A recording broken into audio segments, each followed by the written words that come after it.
Dans cet exemple, on va parler de vitesse, distance et temps. Il a fallu à Nicole 5h30 pour franchir en voiture les 500 km qui séparent Edmonton de Lethbridge.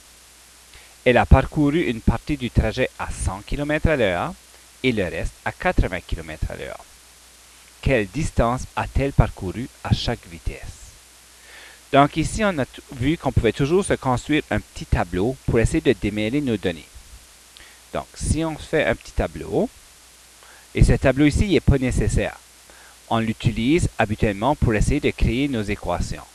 Mais si vous lisez le problème ici, vous êtes capable de créer vos équations sans le tableau, c'est bien correct. Mais le tableau est surtout là pour un guide, pour essayer de démêler nos données. Donc, on a la vitesse, on parle d'une distance, on parle de temps, puis on parle que son trajet a été fait en deux temps, à 100 km à l'heure et à 80 km à l'heure. Donc, on va écrire ici la première partie de son trajet. Donc, la première partie et la deuxième partie. La première partie, on sait qu'elle l'a conduit à 100 km à l'heure.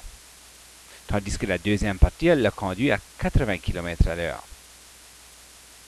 Quelle distance a-t-elle parcouru à chacune de ces vitesses? C'est ça qu'on cherche. Donc, on ne le connaît pas. Donc, on va identifier la distance de la première partie par x et la deuxième par y. Ce qu'on sait par exemple, c'est qu'elle a fait un total de 500 km. Donc le total ici, c'est 500 km. Le temps. Elle a fallu 5h30 pour franchir le 500. Donc on sait le temps total. C'est 5h30, donc 5,5. Mais on n'a rien d'autre qui nous permet d'aller identifier le temps pour chacune des sections. On sait par exemple que la vitesse, c'est toujours la distance divisée par le temps. Ou si vous voulez, le temps est égal à la distance divisée par la vitesse. Puisque j'ai ma distance et j'ai ma vitesse, je peux facilement exprimer le temps pour la première partie du voyage. Ça va être x divisé par 100. La deuxième partie de mon voyage, ça va être la distance y divisée par la vitesse qui est 80. Le total des deux doit faire 5,5 heures. Donc, avec mon tableau, il devient très facile de construire mes équations. X plus Y doit faire 500, la distance totale. Donc, la première distance plus la deuxième distance doit me faire une distance totale de 500. Ensuite, ici, le temps 1 et le temps 2 vont me donner 5,5 au total. Donc, X sur 100 plus Y sur 80 devrait être égal à 5,5. Maintenant, je vais essayer de me débarrasser de mes dénominateurs. Qu'est-ce qui est de commun ou quel chiffre se divise bien par 100 et par 800? Mais on a 400.